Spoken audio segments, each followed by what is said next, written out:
देखिए, अगर हमें लाप्लास और इनवर्स लाप सही से आते हैं तो इसमें बड़ी सुविधा होगी तुम्हें इन एप्लीकेशन ऑफ लाप्लास ट्रांसफॉर्म के अंदर। एप्लीकेशन का मतलब होता है भी जो हमने ये चीज सीखी है इसका हम क्या फायदा उठा सकते हैं।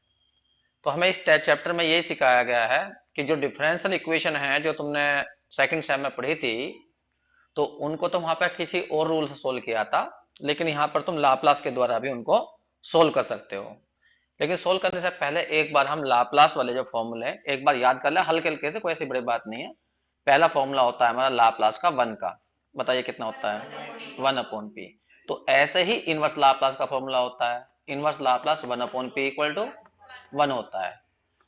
दूसरा लाप्लास ऑफ ए की पावर at का क्या होता है 1/p माइनस ए। इसी तरह से इनवर्स लाप्लास का फॉर्मूला बन जाएगा 1/p minus A equal to A की पावर at बन जाएगा।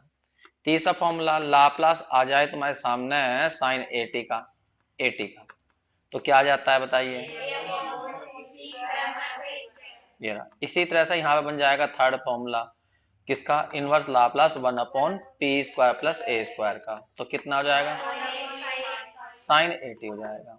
चौथा फॉर्मूला था हमारा लाप्लास साइन हाइपरबोलिक at का, उसमें हो जाता है a/p² माइनस के ए स्क्वायर, ये रहा।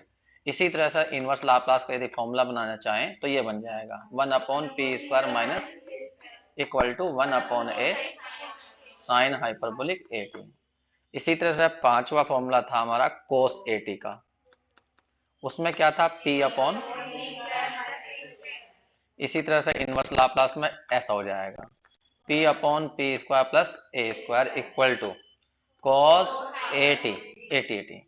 और सिक्स फॉर्मूला था हमारा लाप्लास कॉस हाइपरबोलिक at का, वो फॉर्मूला था p/p² माइनस ए स्क्वायर।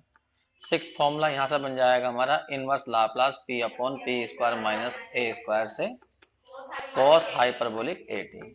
अब बाकी फॉर्मूले थे हमारे टी की पावर n वाले, जैसे टी की पावर n का था फैक्टोरियल अपॉन p की पावर n+1। बस यहाँ n जो है वो इंटीजर होना चाहिए, इंटीजर, और वो भी पॉजिटिव इंटीजर, क्योंकि फैक्टोरियल के अंदर नेगेटिव आ गया तो गड़बड़ हो जाएगी। 7 इसका इनवर्स लाप्लास फॉर्मूला बनाए तो 1/p की पावर n+1 इक्वल टू होता है टी की पावर n फैक्टोरियल। आठवां फॉर्मूला था हमारा इसी का ही, टी की पावर n का ही। अगर कभी ऐसा आ जाए टी की पावर n का फॉर्मूला गामा n+1/p की पावर n+1, तो आठवां फॉर्मूला उल्टा ऐसा हो जाएगा 1/p की पावर n+1 इक्वल टू हो जाएगा n+1। टी की पावर n अपॉन में गामा आ जाएगा बस n+1। तो ये हमारे लाप्लास के फॉर्मूले होते हैं, उतने ही हमारे इनवर्स लाप्लास के होते हैं। ऐसे ही बस थोड़ी थ्योरम है वे, 3-4 थ्योरम इनवर्स लाप्लास में है, 3-4 थ्योरम उसमें है, ठीक, उनका भी हम यूज करेंगे बीच बीच में। फिलहाल तो हम एप्लीकेशन चला रहे हैं। अब यहाँ ध्यान दीजिए, एप्लीकेशन के लिए एक थ्योरम बड़ी इंपॉर्टेंट है, ये थ्योरम लाप्लास की, कि अगर किसी फंक्शन का डेरिवेटिव हो, उसका तुम्हें लाप्लास निकालना हो, तो ये बताया गया था p लिखोगे लाप्लास ऑफ ft माइनस के f0। यही थ्योरम सेकंड डेरिवेटिव का लाप्लास निकालना हो उसके लिए भी अप्लाई हो जाती है। बस सेकंड वाले में क्या हो जाएगा, p² से स्टार्ट हो जाएगा, p² Laplace of ft minus के pf0 और माइनस के f'0, इसमें f'0 बढ़ जाएगा। बस ऐसे ही तुम क्यूब के लिए लगा सकते हो, इसमें p क्यूब से स्टार्ट करोगे, p स्क्वायर p फिर p खत्म हो जाएगा, और फिर यहाँ पे पहले टर्म में लाप्लास ऑफ ft, फिर f0 आता है, फिर f'0, फिर f'0। अगर 4 के लिए भी लगाओगे ना तो p की पावर 4 से स्टार्ट करना, लाप्लास ऑफ ft लिखना, माइनस के p क्यूब f0 माइनस के p स्क्वायर f'0 माइनस के p f'0 और माइनस के f'0। अब थोड़ा सा कभी इन क्वेश्चन के अंदर ft की जगह y लिखा हो सकता है, मतलब y का डिफरेंशिएशन किसके, t के रेस्पेक्ट में। बस एक कंफ्यूज मत होना, जो तुमने डिफरेंशियल इक्वेशन पढ़ी थी तो वहां पढ़ी थी y और x में पढ़े थे सारे क्वेश्चन, ठीक है, y फंक्शन हुआ करती थी और x के रेस्पेक्ट में वहां पे डिफरेंशियल हुआ करता था। हमारे यहाँ पे पूरे चैप्टर के अंदर फंक्शन y में होगी, लेकिन किसके रेस्पेक्ट में होगा, t के रेस्पेक्ट में, बस x ना आकर t आ रहा है यहाँ पर, क्योंकि तुमने देखा होगा पूरे चैप्टर में जो लाप्लास की डेफिनेशन बनाई गई है वो t पे बेस की गई है, और आंसर सबके कहे में आते हैं p में आते हैं। हमारे लाप्लास जो है फंक्शन होती है t के रूप में, जो डेफिनेशन बन गई टी में लिखी गई थी, ठीक है। तो इससे कंफ्यूजन होता है, यहाँ टी है बस वहां एक्स हुआ करता था। तो यहाँ पर हमने थोड़ी देर के लिए एफ टी को क्या मान लिया, वाई मान लिया, ठीक। तो इन फॉर्मूले को हम ऐसे भी लिख सकते हैं, जैसे यहाँ वाई लिखा जाएगा तो वाई का एक बार डिफरेंशिएशन तो उसे वाई डैश लिख सकते हैं। तो पहले फॉर्मूले में यहाँ पर वाई डैश लिख दिया, फिर P Laplace of F T जगह मैंने वाई लिख दिया। और यहाँ मतलब क्या है इसका कि फंक्शन के अंदर जहां टी है वहां जीरो भरो, तो उसके लिए मैं वाई लिखा, लेकिन पीछे लिख दिया कि वाई के अंदर भी टी आएगा तो टी की जगह भी जीरो भरनी है। तो वाई जीरो एक संकेत है, वाई जीरो का मतलब एफ जीरो से है। इसी तरह से सेकंड वाले को यहाँ पर एफ टी का 2 बार है, तो एफ टी क्या माना तुमने, वाई माना, तो यहाँ आ जाएगा वाई डबल डैश। तो Laplace of Y double dash P square Laplace of Y minus के पी वाई जीरो माइनस के वाई डैश जीरो। ऐसे ही तुम थर्ड को भी चेंज कर सकते हो। तो इस थ्योरम का बहुत यूज है इन क्वेश्चनों के अंदर, इसलिए मैंने थ्योरम बता दी तुम्हें। कभी कभी कुछ क्वेश्चन ऐसे हो जाते हैं, ध्यान देना, ये नोट लिख देता हूं मैं, कभी एक दो क्वेश्चन है, ज्यादा नहीं है। लाप्लास लिखा हुआ होगा एक्स डबल डैश, तो इसका मतलब यहाँ पर जो फंक्शन है ना वो एक्स जो है वो टी में है फंक्शन, एफ ना देके एफ टी ना देके उसने क्या कह दिया एक्स में दे दिया, वाई में ना देके, ठीक है। तो कोई दिक्कत नहीं है, फॉर्मूला स्टार्ट हो जाएगा पी स्क्वायर लाप्लास किसका, एक्स का, माइनस के पी, यहाँ एक्स जीरो माइनस और एक्स डैश जीरो, तो फॉर्मूला ऐसा बन जाएगा। तो उससे कोई घबराने वाली बात नहीं है, क्वेश्चन वाई में भी है, कुछ क्वेश्चन एक्स में भी है, ठीक है। अब हम क्वेश्चन करते हैं, एक तो जो है उसे समझ में आ जाएगा, तो बहुत आसान प्रोसेस है, एक क्वेश्चन करूंगा मैं, उससे तुम्हें क्लियरिटी आएगी। किताब का क्वेश्चन उठा देता हूं मैं कोई, इसमें देखिए जो इंपॉर्टेंट है वो तो तुम्हें इसमें लिखे हुए हैं सब, मेरठ यूनिवर्सिटी के अंदर जो है वो तुम अपने हिसाब से उठा लेना। फिलहाल तो मैं जो मुझे लग रहा है कि हाँ ये ठीक है वो मैं करके दिखा देता हूँ। एग्जाम्पल नंबर थर्ड, थोड़े से क्वेश्चन बड़े होंगे क्योंकि उसमें तुम्हें लाप्लास लेना है, फिर उसके बाद इनवर्स लाप्लास लेना है, थोड़े से लेंथ हो जाते हैं क्योंकि दोनों काम करने पड़ते हैं। और एक क्वेश्चन को सही से समझ लीजिए, सारे क्वेश्चन एक से हैं। देखिए लिखा हुआ है सोल्व डी स्क्वायर प्लस के 9, बाहर है y इक्वल टू है cos 2t, पीछे कुछ कंडीशन दी गई हैं, y0 की वैल्यू 1 है और y पाई बाई 2 की वैल्यू 1 है। पहले क्वेश्चन समझ लेते हैं, उसके बाद में फिर इसको सोल्व करेंगे। देख क्वेश्चन क्या है, यहां पर है डी स्क्वायर प्लस 9 माइनस 1 है, चलो कंडीशन ये है। अब देखो यहाँ पे देखो, पहले क्वेश्चन को समझिए, ये लिखा हुआ है डी स्क्वायर प्लस के 9 बाहर y, इसका मतलब y को इसके साथ लाओगे तो y का 2 बार डिफरेंशिएशन, फिर 9y। यदि मैं इस क्वेश्चन को सही से लिखना चाहूं तो ये इसका मतलब ये है डी स्क्वायर वाई प्लस के 9y equal to cos 2t, या ऐसे लिख सकते हो इसको d2y dx स्क्वायर या dt स्क्वायर, क्योंकि क्वेश्चन t में है, y और t में, तो यहाँ पे dt स्क्वायर है इसका मतलब, या 9y equal to cos 2t। याद करिए तुमने जब डिफरेंशियल इक्वेशन पढ़ी थी तो कितने ऑर्डर का क्वेश्चन है, ऑर्डर इसका 2 है, क्योंकि 2 बार डिफरेंशिएट हो रहा है ज्यादा, ठीक है। डिग्री क्या होती है, जो हाईएस्ट डेरिवेटिव होता है उसकी पावर होती है, तो डिग्री 1 है, इसकी डिग्री 1 है। कहने का मतलब ये जो चैप्टर तुमने पढ़ा था कि हाँ डिग्री 1 लेकिन ऑर्डर कितना भी हो सकता है, तो वो जो चैप्टर था हमारा शायद थर्ड या फोर्थ था मेरे ख्याल से, मुझे ध्यान नहीं है नंबर उसका, तो उस चैप्टर में आता था ये। तो उस चैप्टर में क्या निकालते थे, सी एफ और पी आई। तो यहाँ पर कोई पूछ लेगा फंक्शन कौन है, तो फंक्शन वाई है, तो वाई की वैल्यू निकालनी होती है हमें, और वो किसके टर्म में आएगी, टी की टर्म में आएगी। मतलब वाई हमें ऐसा बताना है टी की टर्म में जो इस इक्वेशन को सेटिस्फाई कर दे, मतलब वाई का 2 बार करें टी के रेस्पेक्ट में, यहां वाई लिखें, लेफ्ट हैंड साइड में सोल्व करें तो उसकी वैल्यू cos 2t आनी चाहिए। तो वो तुमसे वाई पूछता है कि वाई क्या होगा जो इसको सेटिस्फाई कर दे, तो इस वाई को ही बोलते हैं इसका सॉल्यूशन। तो इसे निकालने का जो तरीका था वहां पर, तो वो था वाई बराबर C F plus P I, याद होगा तुम्हें।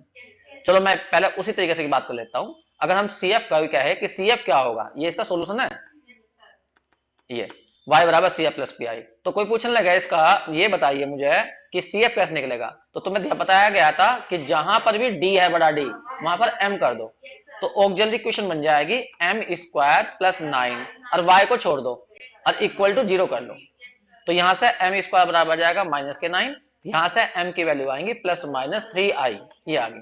तो m की वैल्यू ये आ गई है 0 प्लस माइनस 3i। तो मैंने कहा था कि अगर ये कभी कॉम्प्लेक्स में आ जाएं, ऐसी आ जाए, तो सोच के कंपेयर करो, अल्फा कितना हुआ 0 और बीटा कितना हुआ 3, तो इसका सी एफ क्या लिखा जाता था। अब याद तो नहीं होगा तुम्हें, बहुत दिन हो गए, याद है, हाँ बहुत बढ़िया, सी एफ बराबर आएगा e की पावर अल्फा एक्स, लेकिन यहाँ पर x नहीं, हमारा क्वेश्चन t में है तो t लिखा जाएगा। ब्रैकेट में होता है C1 cos beta beta T और प्लस C2 साइन, हाँ बीटा टी, ये था। तो यहां पर अल्फा की वैल्यू खोलिए, अल्फा की वैल्यू 0 है तो ये तो खत्म हो जाएगा। C1 कोस बीटा की वैल्यू 3t अब प्लस C2 साइन 3t, ये रहा। तो ये हमारा CF आ गया। एक मिनट के लिए, CF की वैल्यू बैठ गई हमारी ये कितनी, C1 cos 3t plus C2 sin 3t। अब हम निकालते हैं इसका पीआई के लिए हमें क्या करना होता था, लेफ्ट हैंड साइड को राइट हैंड साइड में जाते थे, तो डी स्क्वायर प्लस 9 इधर पहुंच जाएगा, इधर है cos 2t और अपॉन में है डी स्क्वायर प्लस 9। अब यहाँ पर डी खत्म करना होता था रूल के अकॉर्डिंग, जो हमें रूल पता थे। तो जब यहाँ पर कोस आ रहा है तो रूल बताया गया था, हाँ डी स्क्वायर की जगह भरना है माइनस के ए स्क्वायर। तो ए होता था कोस के पीछे, वो आ रहा 2, तो माइनस के 2 का स्क्वायर, कहने का माइनस के 4 भरिए। तो इस रूल से खत्म करते थे डी। तो ऊपर cos 2t और नीचे आ जाएगा -4 प्लस के 9, कुल मिला के आ गया cos 2t अपॉन 5। ये पीआई आ गया। अब ये CF और पीआई सेकंड में भर दीजिए तो वो ही इसका सॉल्यूशन है। अब पुट करते हैं हम इन सेकंड में, पुट इन सेकंड। जब हम इसे सेकंड में भरेंगे तो y की वैल्यू क्या आई, C1 cos 3t plus C2 sin 3t और पीआई की वैल्यू थी ये cos 2t अपॉन 5। ये इस क्वेश्चन का आंसर है। इसे मैंने थोड़ी देर के लिए सेकंड मान लिया, कोई दिक्कत नहीं यहां तक, ठीक। लेकिन हमें कुछ कंडीशन दी गई है। कंडीशन का मतलब होता है कि जो तुमने C1 C2 डाल रखे हैं ना, तो C1 C2 की वैल्यू निकाल के दिखाइए। ये कहलाता है जनरल सॉल्यूशन, ये जनरल सॉल्यूशन है। लेकिन जब कुछ कंडीशन देगा तो उससे निकलता है पर्टिकुलर सॉल्यूशन, ठीक। अगर y की वैल्यू तुम ये लेके चलोगे ना और ऊपर वाले क्वेश्चन में पुट करोगे, कहने का मतलब इस y को 2 बार डिफरेंशिएट करना t के रेस्पेक्ट में और एक बार y नहीं भर देना, यहां पर सोल्व करोगे तो केवल cos 2t आएगा। रख के देख लो, जाए करके दिखाऊं 2 बार। तो अगर तुम्हें विश्वास ना हो तो करके देख लेना। अब हम कंडीशन यूज करेंगे। पहली कंडीशन क्या है कि t की जगह 0 भरोगे तो y की वैल्यू कितनी है, 1 है। तो इस कंडीशन का इस्तेमाल करूंगा मैं C1 C2 की वैल्यू निकालना चाहता हूं। तो पहली कंडीशन है हमारी गिवन, उसने दिया है y0 की वैल्यू कितनी है, 1 है। इस कंडीशन का मतलब है y की वैल्यू 1 है, फंक्शन की वैल्यू 1 है जब t की वैल्यू 0 है। तो इस कंडीशन को अप्लाई करिए सेकंड में। तो बाय सेकंड में क्या बैठेगा बताइए, इधर 1 आ जाएगा और यहाँ t की जगह 0, cos 0 1 और sin 0 0 हो जाएगा और cos 0 1, तो 1/5। तो C1 की जो वैल्यू आ गई माइनस के 1/1/5, कुल मिलाकर 3/5 आ गई। 1 है ना, 4/5 ये आ गई। अब C2 की वैल्यू निकालनी, तो एक दूसरी कंडीशन रखी है उसने। उसे पता है 2 कांस्टेंट आएंगे इसके अंदर, क्योंकि सेकंड ऑर्डर की है, जितने ऑर्डर की होते हैं उतने ही कांस्टेंट होते हैं जनरल सॉल्यूशन में। तो इसलिए उसने 2 कंडीशन दी है। अब दूसरी कंडीशन क्या दी है, गिवन y π/2 इक्वल टू कितना है, -1। फिर इसको अप्लाई कर दीजिए सेकंड में, तो y की जगह तो -1 भर दीजिए और t की जगह π/2। cos 3π/2 0 होता है, ये रहा। और sin 3π/2, sin 90 1 होता है। sin 3π/2 कौन से में जाएगा, 3π/2 3π/2 थर्ड में जाएगा, साइन नेगेटिव जाएगा तो -1 आएगा, ठीक है। तो इसकी वैल्यू -1 हो जाएगी और यहां पर हो जाएगा, यहां पर रखो, यहां रखोगे तुम π/2 2 कट जाएगा तो cos π बचेगा, cos π की वैल्यू थी -1। तो पहले वाला 0 हो गया, यहां C2 की जगह आ गया -C2 और यहां आ जाएगा तुम्हारा -1/5। तो इससे C2 आ जाएगा। C2 की जो वैल्यू आई वो कितनी आई वो देखो, ये जाएगा C2 लिया हो, देखो C2 इक्वल टू आ जाएगा -1 प्लस के, ये भी प्लस हो जाएगा, नहीं C2 दिला है ना, हाँ तो प्लस आ जाएगा ना, तो कुल मिलाकर आ जाएगा 6/5, ये आ गया। अब C1 C2 की वैल्यू सेकंड में भर दो, पुट, नहीं C2 इधर आएगा ना, अच्छा ये जाएगा -1, हाँ तो +1 हो गया तो ये माइनस के रहेगा, तो कुल मिलाकर आ जाएगा 4/5। अब इन्हें पुट कर दो सेकंड में। जब तुम सेकंड में पुट करोगे तो y की वैल्यू ये आएगी, C1 की वैल्यू आई थी 4/5 और cos 3t और C2 की वैल्यू आई 4/5 और कितना sin 3t और प्लस क्या आया cos 2t/5। तो हमारे हिसाब से ये आंसर बैठा। ध्यान रखना ये कहलाएगा पर्टिकुलर सॉल्यूशन और ऊपर वाला था जनरल सॉल्यूशन, ठीक है। अब ये तो हमने उस तरीके से निकाला जो हमने सेकंड सेम में पढ़ा था, लेकिन हम लाप्लास से सोल्यूशन निकालना चाहते हैं। अब लाप्लास से सोल्यूशन निकाल के दिखाता हूं मैं। ये तरीका नहीं लगाना तुम्हें, ये तो मैंने वैसे ही बता दिया जैसे तुम्हें याद आ जाए थोड़ा सा। हमारा क्वेश्चन ये है, अब मैं इसे लाप्लास से कैसे सोल्व करेंगे वो बताऊंगा। इधर कर रहा हूं मैं, एक बार क्वेश्चन बता देता हूं। क्या था क्वेश्चन? डी स्क्वायर प्लस के 9 था, बाहर y था और इक्वल टू था cos 2t। ये क्वेश्चन है। अब मैं दूसरे मेथड से कर रहा हूं, अपने लाप्लास वाले तरीके से, अनोदर मेथड। ये लिख दिया। देखिए सबसे पहले इसे डैश में लिखिए, डैश में, क्योंकि हमें लाप्लास डैश वाले का फॉर्मूला पता था। तो यहां पर जाएगा y डबल डैश, अब फिर आ जाएगा 9y। अब ध्यान सुनना, ये एक डिफरेंशियल इक्वेशन है। सबसे पहले इसका लाप्लास लीजिए पूरी का, ठीक है। लाप्लास ले रहा हूं मैं, टेकिंग लाप्लास ट्रांसफॉर्म। बस मैंने एल लगा दिया हर जगह, अभी लिया नहीं लाप्लास। 9 कांस्टेंट है, बाहर लगा दिया, यहाँ एल वाई और यहाँ पे लिख दिया एल cos 2t। अब यहां पर थ्योरम लगाइए डैश वाली, अभी तो मैं समझाया था। बताइए थ्योरम क्या थी?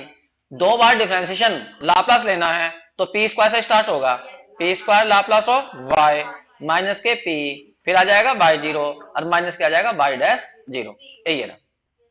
फिर प्लस, यहां पर हम थ्योरम नहीं लगा सकते क्योंकि यहां पर डैश नहीं है, तो कोई बात नहीं, इसे लाप्लास ऑफ वाई लिखिए। अब यहां फॉर्मूला लग जाएगा cos 2t का लाप्लास, याद करिए क्या था? एक मिनट, हाँ बोलो, इसका लाप्लास कितना था? p upon P square plus 2 का स्क्वायर 4 हो जाएगा। ये हो गया, ठीक। अब इसमें ध्यान से देखिए, इसमें एल वाई बनेगा कई जगह, एल वाई ये रहा, एल वाई ये रहा। वाई जीरो की वैल्यू हमें दे रखी है उसने, वाई जीरो की वैल्यू दी थी कितनी है? 1 है, वो इस्तेमाल कर लीजिए। वाई डैश जीरो नहीं दिया, कहां दिया वाई जीरो? वो तो वाई पाई बाय 2 दिया था। तो इसको थोड़ा देख ले, कोई कांस्टेंट मान लीजिए ए मान लीजिए, बी मान लीजिए, तो मानना। तो यहां पर रखिए जरा, P square Laplace of Y, यहां पर आ गया माइनस के, ये वैल्यू कितनी थी? 1 थी, तो p बचा। यहां पर इसकी वैल्यू खोल दीजिए a, अब प्लस के हो गया 9 और Laplace of y equal to p upon P square plus के 4। अब इसमें से ly इकट्ठा करिए, ly इकट्ठा करो तो यहां क्या बचेगा? p स्क्वायर प्लस के 9 और बाकी सबको उधर जाइए, p plus a plus P square upon P square plus 4। अब ध्यान सुनना मेरी बात को, पहले लाप्लास लेना है। अच्छा पी स्क्वायर लग गया, देखो p अपॉन कितना था? P square plus 4। अब ध्यान सुनना, पहले डिफरेंशियल इक्वेशन का लाप्लास लेना है तो उसमें एल वाई बनेगा, एल वाई को एक साइड में लाना है और बाकी सबको दूसरी तरफ ले जाना है। ऐसा क्यों करना है वो बताऊंगा मैं तुम्हें। पहले एक बात यहाँ पे, एक चीज और बता दूं तुम्हें, जब तुम यहाँ पे एल वाई इकट्ठा करोगे तो एल वाई को तुम यहाँ पर चेक कर सकते हो कि हमने गलती तो नहीं कर दी। देखो ऊपर क्वेश्चन में देखो, यहाँ लिखा हुआ डी स्क्वायर प्लस 9 वाई, तो वाई तो बन जाता है एल वाई, और जहां डी होता है वहां जाता है पी, तो P square plus 9, P square plus 9। तो ऐसा बन जाना चाहिए। अगर ये बन रहा है तो तुमने ये हाँ बीच में जो करा है ये सही करा है। अब यहां से केवल एल वाई को तुम्हें एक साइड में रोकना है और बाकी सब उधर फेंक देने हैं। तो पी स्क्वायर प्लस 9 को इस अलग अलग फेंक दो, पी स्क्वायर प्लस 9 अब प्लस ए अपॉन पी स्क्वायर प्लस 9 अब प्लस पी अपॉन और P square plus 9 into P square plus 4। बस 2 मिनट इधर ध्यान देना।